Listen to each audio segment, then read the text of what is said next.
Okay, let's finish reading chapter 5. When we do read pages 69 through 77, you're going to describe the bromeliad and what lives in it, and you're going to look for the words accelerate and coax. But what's in the water? Russell asked. They are tadpoles. They'll grow to be poison dart frogs, like the one Dev found earlier. The frogs use the bromeliad as a nursery for their tadpoles. The tadpoles are safer up here than in a stream below. But how did it get there? One of the parents carries the tadpoles on its back, Mari said with a shrug. Russell took a deep breath. It was awesome. There was a tadpole living in a plant that was living on a giant tree 100 feet above ground. Crazy. Hey, Russell. This time it was Dev. Let's go.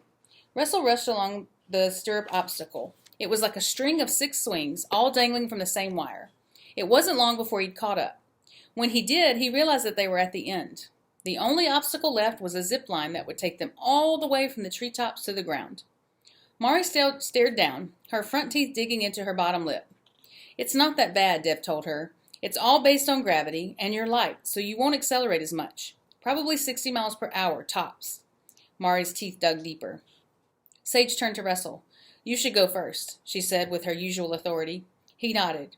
If Sage, suddenly filled with goodwill, wanted to stay behind and coax Mari into the zip line, he would let her, but he didn't want to abandon Mari altogether. He walked up to his teammate, who was fiddling with her braid. You'll be fine, he said, but he knew he didn't sound that comforting. And that's what Russell was thinking about as he whizzed down the zip line at breakneck speed, the wind whipping around him. He should have been thinking of swinging like a spider monkey from tree to tree, or soaring like a fierce harpy eagle. Instead, he was worrying about his teammates getting down safely.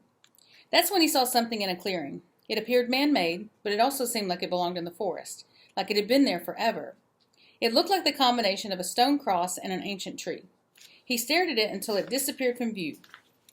When Russell looked back to the zip-line path, he saw the ground approaching. Once he landed, Russell looked around. The zip-line left him farther inland. He had to search for the sign that pointed toward the river. Waiting for the others, he thought about the green team and how big their lead would be by now. It wasn't long before his teammates were all on the ground, taking off their harnesses.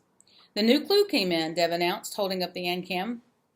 Deep pink in dark water, gray in the clear. No need to see your dinner, if you can always hear.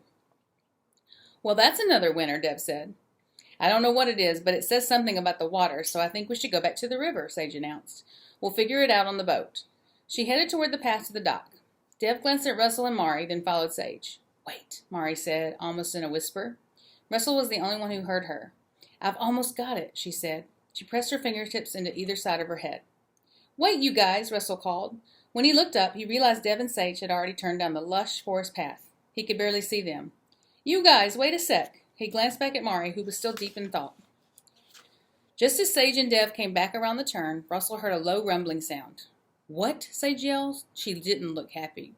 Russell didn't answer. He was trying to make out the sound.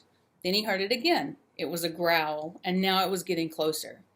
Uh-oh, announced Sage. She stopped short. Between them was a jaguar cub, blue-eyed, spotted, and fluffy. The cub was too young to be on his own. The growl grew deeper. That's not coming from this little guy. It's the cub's mom, Sage called from down the path. We need to get out of here. You've got to run the other way. Fast! Creature feature. Pale-throated three-toed sloth. Scientific name, Bradypus tridactylus. Type, mammal. Range, rainforest of Central and South America. Food, tree leaves, twigs, and buds. What is the size of a house cat, lives upside down, and is one of the slowest animals in the world? The sloth. The three-toed sloth has long, curved claws. Its claws are strong enough that the sloth can hang from them all day, even while it sleeps, which is a lot. The length of its claws makes it hard for the sloth to move on the ground, so these animals are safest high in the canopy. Sloths often have a green tint to their long hair, and it's because algae, a kind of plant, lives there. There are other three-toed sloths and also two-toed sloths, but they are all different species.